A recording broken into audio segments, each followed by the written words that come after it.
Hey, welcome back to the permission statement. Thank you for coming. If you just got here, if you've been coming back and you're a subscriber, I appreciate you just that much more.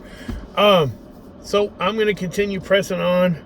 Gosh, I got a lot to cover, but I wanted to dip back into the whole bigamy thing and what transpired on May the 5th in courtroom 6 here in Napa County.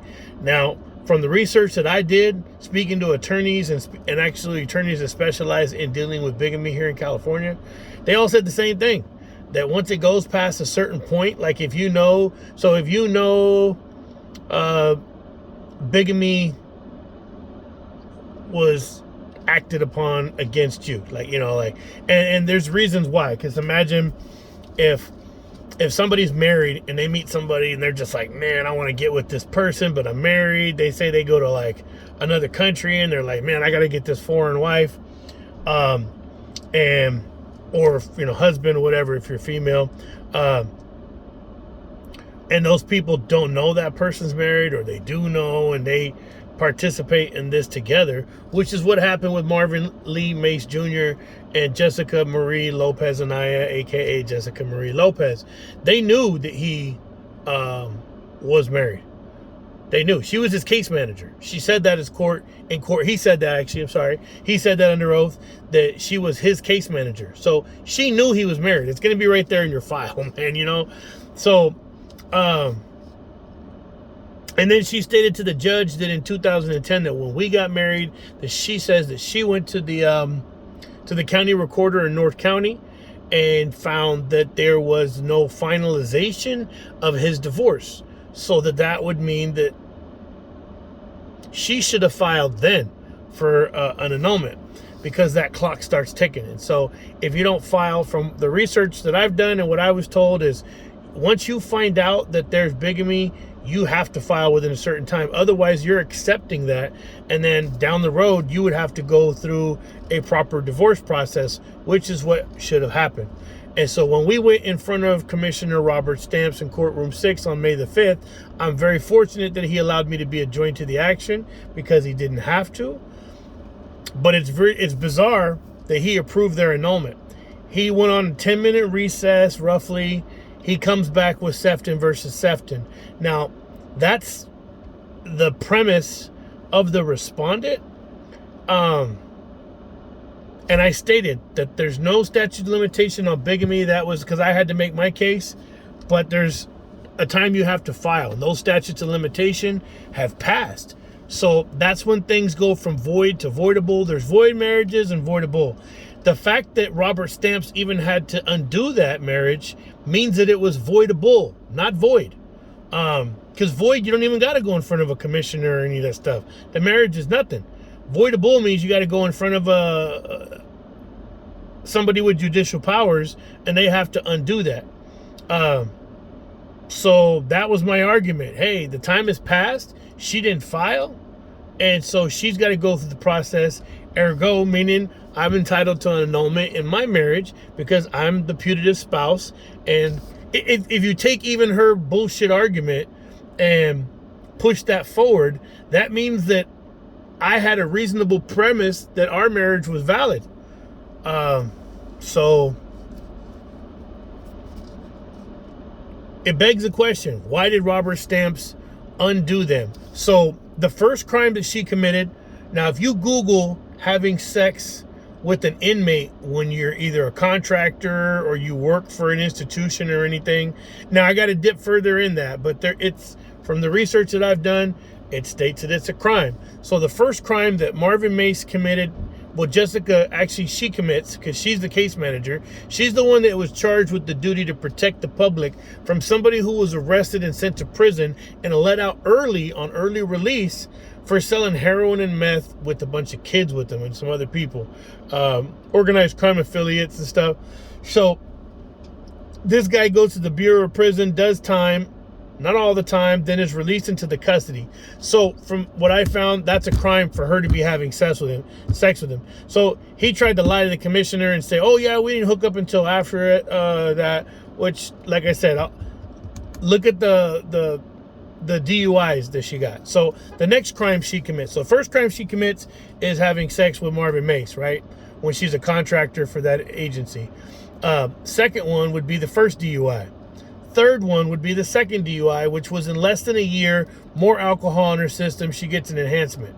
The fourth one would be her going down into Mexico and stuffing her vajayjay full of heroin and bringing it back across the border, and her and Marvin Mace selling it up in North County to people who were battling through addiction.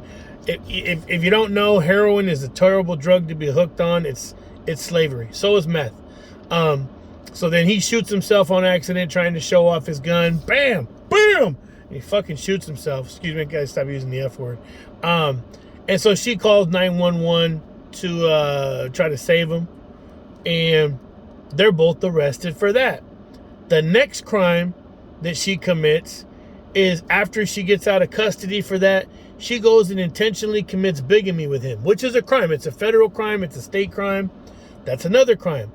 Then the last and final crime that they commit together is perjury. They work together to come in and commit perjury in courtroom 6 to Napa County and to the commissioner, and they get caught. That's their next crime. And what does Robert Stamps do but wipe clean the crime that they committed together years before in San Diego County? Because it states right there, the rules are cut and dry in San Diego County. When you file for a confidential marriage, which is another indication that they knew what they were doing. They sought to hide that marriage under a confidential marriage. When you declare under penalty of perjury that you're not married, number one, and also that you're living together as a married couple. That's the rules in San Diego County in order to get a confidential marriage, right? So if I'm wrong, that's one thing, and I'll find out. And like I said, I'm not saying that I'm right, he's wrong. I'm saying it begs the question, and it's a reasonable premise to do more research. But I spoke to people. I mean, I'm going to do my research. And once I find out for sure, then I'm going to start really pressing the issue as to why. Why would somebody with judicial powers use those powers to undo a crime from somebody that just committed perjury in their courtroom to their face and they committed a crime? Is it because Jessica Lopez, Anaya, whatever, Lopez is a social worker for Napa County and it's important for them to help her undo this stuff because she's been in front of them before. She's been in these courtrooms before and she's part of that process. So does that taint the fact that she's in here committing perjury, the fact that she committed all these crimes, the fact that she gave away or abandoned her son and couldn't get him back because of all this stuff? Does that impact everything that she's had hand in, that they let her put her hand in, and now she's being granted upward mobility and more power to go out there and have influence and power over the county the residents of Napa County whose taxes pay these people's salary, and yet she would have power over them to tell them what they can or cannot do? Is that the reason? Is what I'm saying. What's the reason why somebody would do that? And if 4 years is what it is, why wasn't it then? Why was I told that, oh, there is no statute of limitation? Yeah, I agreed on that. We already went that. But once you find out, there is a time frame on that. And then it changes how that is to be undone. It's because then you're accepting it. You're like, yes, this is okay. I'm rolling with it. So she knew at the outset, and then she's saying that she knew again in like 2011 or 12 or whatever, that she went and confirmed that dude was still married. So she would have had to file for annulment then or within 4 years. It's 2023 when she went in front of this judge, and this judge he used his judicial powers. If I'm correct, he used his judicial powers to undo a crime that they committed. Think about that. Marinate on that. And if I'm wrong, then I'll come on here and say it. And I'm not saying I'm right. I'm saying I've done a lot of research. I've done my diligent research.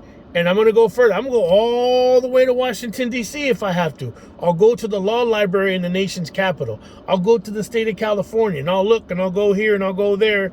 And if I'm right, I'll be back here. And I'm going to be asking the question, why did Commissioner Robert Stamps undo their crime when it had exceeded the statutes of limitation on when she could file?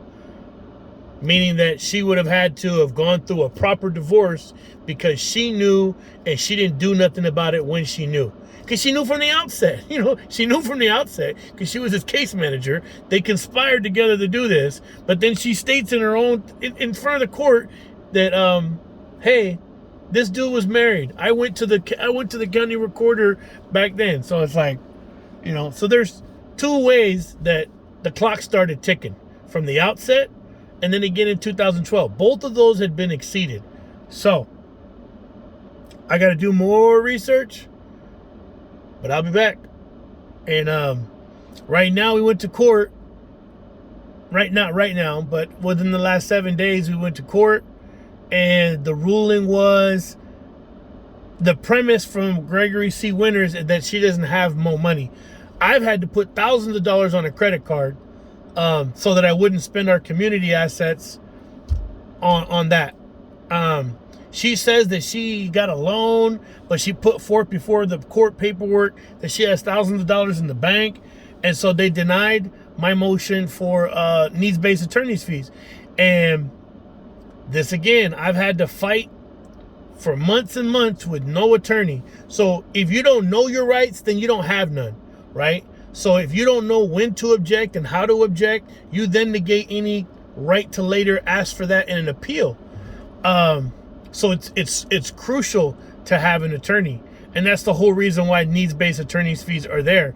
And she's been delaying and lagging. She was putting off paying our taxes, was lying, saying that she dropped off her W-2 at the tax people. They finally said, hey, we've waited long enough. We can't help you this year. So we had to go to somebody else. It's been delay after delay after delay. And now they put forth this premise, there ain't no money. She has thousands of dollars, tens of thousands of dollars in available credit, makes $112,000 a year. So to say that there ain't no money there, that's a farce. And so the only thing I can do is request that the court reconsider, because it was right there in her disclosures that she has like $8,900 in the bank, and that was months ago. And like I said, credit card. There's a myriad of ways that it can be done, but the expectation again is for me to continue going in here and fighting and battling. So now they're saying, okay, you don't have to sell the house. You can stay there until you get something dialed in, but you got to pay everything. So I have to pay for everything, which fair enough, but I also have to be my own attorney. So how do you be your own attorney when attorneys have paralegals? They have junior associates, junior attorneys that work with them. I don't have any of that stuff. It's just me. I've been having to go do all the footwork. I've had to pay for what's called assisted legal, which is not the same as being represented. They do everything. You can go to work. They'll show up on court dates for you and everything. If I miss anything, if I wouldn't even had that, plus the little bit of help, the little tiny bit of help that I get from legal aid, where they keep telling me to go, and then I go to legal aid, and legal aid's like, we can't help you. This exceeds our scope. And then one time, legal aid even got mad at me. The dude got mad at me because I'm like, like, yo, is it your fucking family members that got murdered, or is it mine? I don't know. So I apologize. I know, if I didn't apologize, I said, cool, you're angry at me for coming and asking your help because my family got murdered. And I have to sit there and figure out how to protect my son from this person trying to take my son down there when she's connected to these people. She's friends with the very person who's relative to the person who kidnapped my father-in-law and handed him over to be murdered. And they had no problem helping her with this suspiciously awkward, begs the question, annulment in courtroom 6. Oh yeah, no, they were like, oh, that's a solved matter. I don't know about all that, man.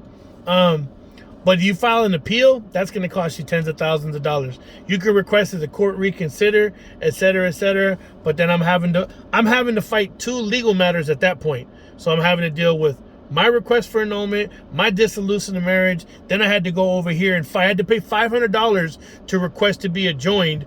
And then Robert Stamps grants them their annulment, despite the fact that it was really clear that they had conspired to do this thing together at the end of their little crime spree of Bonnie and Clyde. So when I went there, he got angry at me because my circumstance is complicated, right? Like as if that circumstance for her ain't complicated. But so it begs the question. And so I'm always told, oh yeah, legal aid. Yeah, you're wrong. I've already been there. It's outside of their scope. So without an attorney, you're gonna get lambasted, and you're gonna get ran right over. And Gregory C. Winter, that's the kind of attorney he is. He'll take full advantage, and he's tried several times. But the assisted legal that I've had has helped. But I'm at the threshold with that. I can't afford it.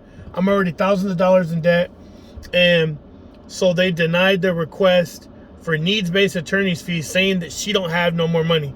Now we have a bunch of stuff that could have been sold, and I've asked. There's memorabilia, sports memorabilia that was put on my credit card that they refuse to respond to any. We have a boat, we have all this stuff that could have been sold, but they don't respond to any of that stuff. So this whole idea that there's no more money and it's just another delay tactic so that I don't have an attorney. But let me explain to you guys the complexity of what was the consequence of that.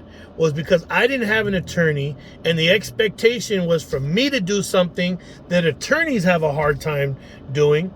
That's the expectation of me, that I should be able to handle that as just a layperson, a father trying to protect his kid. And still that presses forward. Still it's like, okay, you know what?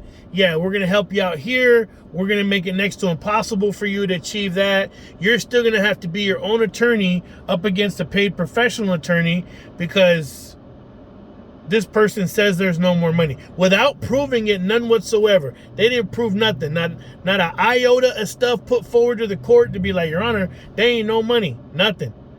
And that was accepted. So now I got to go back to the court and request that they at least reconsider that.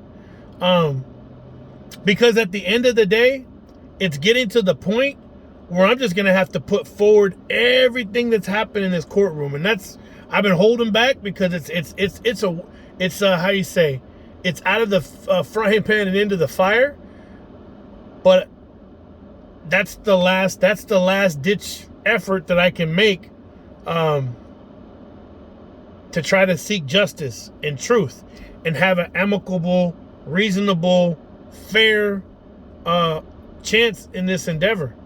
And it sucks. That's like the last straw that I have to. But they've kept pushing me, and that's where I'm at to go. And I think once people see what I've had to do here in this court, and everybody keeps trying to make it seem like, oh, this is just some circumstance or some side effect of how the process works.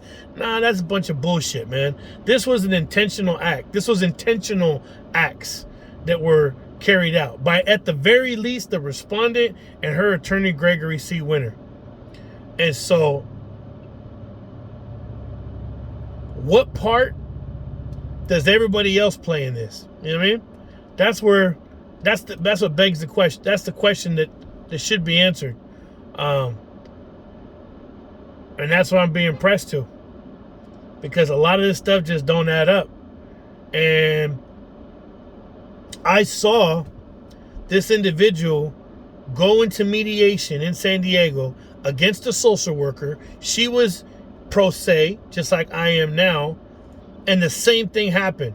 They didn't listen to nothing she had to say. She didn't stand a chance. They only listened to the other person, etc.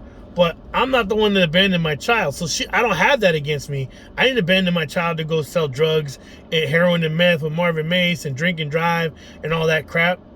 But yet still, they wanted to look past that. I was like, hey, can we put some reasonable protection measures in place? This person has a serious alcohol problem. She's surrounded by alcoholics. They tried to march in this lady who was pregnant, Marisela Pelayo, like that's going to stop Jessica from drinking, or the other people. I'm like, so what? So what that she's pregnant? What does that got to do with the respondent? She should be able to show that she's not drinking because she's tried to do it multiple times, man. Anywhere we go, she drinks. And then my son wants to go with her in the car, and it's just like, man, that shit ran its course. It got old. The pissing on herself when we're on vacation in Arizona twice, at the football games, at the Oxbow, that shit ran its course. And what happened in this courtroom? But they said, do you have a bladder problem? What? What? Do those videos that you guys see up there, does that look like it's a bladder problem, or does that look like she's drunk? Which one does it appear to be to you? You know what I mean? But to hear somebody give her an out to the alcoholism, when that out wouldn't have been given to me, understandably so and righteously so, they should have been like, no, if this dude's getting drunk and pissing on himself out in public in front of his kid and everything, no, Mr. Anaya, you're drinking and driving all this, you need to do the sober link. But nope, denied. You know what? She's bullshitting. They're lying to the court. Can we get what do you call it? Minors counsel, guardian ad litem, also denied. Which didn't make no sense. I see all these other people come into this court process with less complicated issues, less reason for privacy. Let's call it that, I guess you'd say, because of the complexity of this matter. You guys have no idea, but I'm being pushed to where I'm just going to have to put the whole thing out there. And then everybody can sit back and be like, what? How did this happen? Why? What's going on here? That's where I'm being like pressed further and further and further. But that makes things even worse, right? But where I'm at already, it's already too far. They've already pressed me too far. So it's either I go all the way in and just continue. Pandora's box is open. It cannot be closed. You cannot put the jack back in the box. And all I've been hearing is excuses that don't really align with anything tethered to logic. And whenever that's the case, usually that means that something was done improperly. And I know that the respondent and Gregory C. Winter, they're leading the charge. But I'm always going to step back. I've been saying since the beginning, I don't feel comfortable here in this county because of what she does and because of the necessity for them to protect this bogus image now that they know how dark her history is. And for years, she's been out there doing their bidding and coming into this courtroom, and the courtroom's been ruling over these people when there's a person that has no problem coming here, committing perjury for their own benefit, and did all this crazy stuff in the past relative to parenting a child. This isn't stuff that's not relative to parenting a child. She abandoned her child. So it gets really complicated, really sticky, and like I said, it begs the question as to how we got here. And the expectation, yet again, is for me to sit there and keep fighting without an attorney. How is that? Because what happens is, if something gets screwed up, and because you don't have an attorney, they keep saying, whoa, if he wants to be an attorney, I've been asking for an attorney.